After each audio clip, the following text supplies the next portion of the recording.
Alors, rebonsoir à tous, c'est Ariel Storm. On se trouve cette fois-ci pour une nouvelle vidéo en ce mardi 25 avril 2023. Alors, on se trouve cette fois-ci pour les prévisions saisonnières pour l'été 2023. Alors, j'ai pas prévu en poste, mais je l'ai fait maintenant. Comme ça, en fait, j'ai prévu, mais j'avais pas prévu en poste. J'avais prévu de les faire cette semaine, bien sûr. Alors, pour le mois de juin 2023, donc la température elle serait bien chaude, voire très chaude, entre plus 1,5 à plus 2,2. Donc un temps vraiment très chaud pourrait englober pour le mois de juin. Par contre, avec des précipitations comme une pluviométrie en général plus humide que la normale. Donc entre plus 10 à plus 35%. Donc avec des passages orageux. Plusieurs dégradations orageuses sont prévues. Donc j'ai rallongé un peu pour le mois de juin parce que c'est là où je vais plus en parler. Parce que c'est là où le mois est le plus proche, la fiabilité elle est plus haute. Donc un mois de juin, comme j'ai écrit, chaud à très chaud, humide et orageux. Donc humide, des passages pluvieux aussi pour par exemple durant le mois de juin, ça n'exclut pas les petits passages frais, mais ce serait rare. Le plus souvent, on aurait des passages chauds, voire très chauds. Donc on n'exclut pas un risque de canicule, par exemple pour la fin juin. C'est possible, un risque de canicule. Bon, je dis pas qu'il y aura une canicule, mais un risque de canicule n'est pas exclu. Vu que l'été 2023 s'annonce bien chaud, voire très chaud, comme certains le disent. Par contre, avec des passages orageux. Donc par exemple, s'il y a une canicule, je dis pas qu'il va en avoir, mais si par exemple, s'il y en a, après, ça pourrait aider des beaux orages. Normalement, que souvent, pas tout le temps, souvent après les canicules, il y a souvent une dégradation orageuse, c'est parfois c'est des orages qui sont violents. Maintenant, pour le mois de juillet 2023, les températures seront un peu plus basses. Donc, les températures, seraient beaucoup moins chaudes que le mois de juin, donc mais seraient tout de même plutôt chaud, donc entre plus 0,5 à plus 1,1.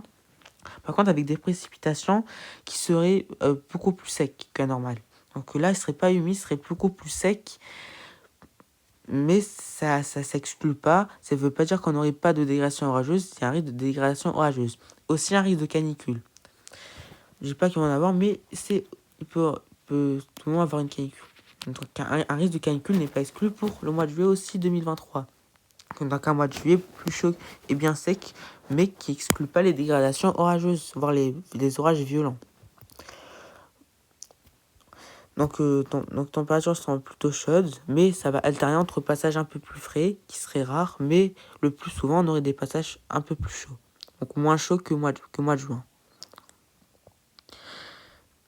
Donc en tout on aurait un début d'été un peu plus chaud qu'à normal. Et un peu plus humide, sauf si on inclut le mois de juillet. Maintenant pour le mois d'août 2023, alors le mois d'août il serait plus chaud que le mois de juillet, car on annonce des températures entre plus 1,1 à plus 1,6. Ça c'est mes prévisions saisonnières, mais je réutiliserai le mois prochain, n'inquiétez pas, parce qu'il y aura quelques actualisations. Mais pour la pluviométrie, donc pour les précipitations, j'envisage des précipitations qui seront proches des normales, moins 5 à plus 10%, parce qu'on va alterner entre passage anticyclonique et passage orageux. Donc passage anticyclonique lors des périodes beaucoup plus chaudes et passage orageux lors des périodes un peu plus fraîches qui sont rares. Mais on peut tout de même avoir des passages orageux durant les périodes chaudes. Mais ce mois d'août n'exclut pas aussi un risque de canicule. Bon, il peut avoir peut-être une seule canicule. Dans tous les cas, ça dépend. Il peut en avoir une seule canicule, il peut en avoir deux, il peut en avoir...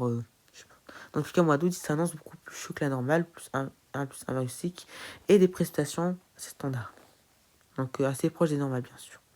Donc pour l'été 2023, donc on annonce un été 2023 qui serait chaud, en général, et orageux. Donc comme on le dit souvent, il serait beaucoup au-dessus des normales de saison, mais des précipitations qui seraient proches des normales.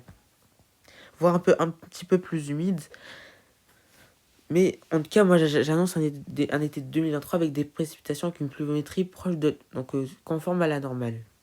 Donc une sécheresse une sécheresse, je pense pas qu'il va en avoir encore cet été. Peut-être une petite sécheresse vers le sud, mais dans tout cas vers la moitié nord, ceux qui habitent vers la moitié nord, vers la moitié est et vers le sud-ouest, il y aura bien un été avec des prestations qui seraient un peu plus au-dessus des normales de saison. Par exemple, vers le sud-est, on manquerait encore les précipitations vers le sud-est, surtout l'extrême sud-est, voire la Méditerranée. On exclure, il n'y aurait pas assez de précipitations. les précipitations qui seraient orageuses, elles seront seulement entre la moitié nord et la moitié sud. Après, c'est pas exclu des passages orageux vers la Méditerranée durant l'été, mais c'est très rare. Allez, ciao!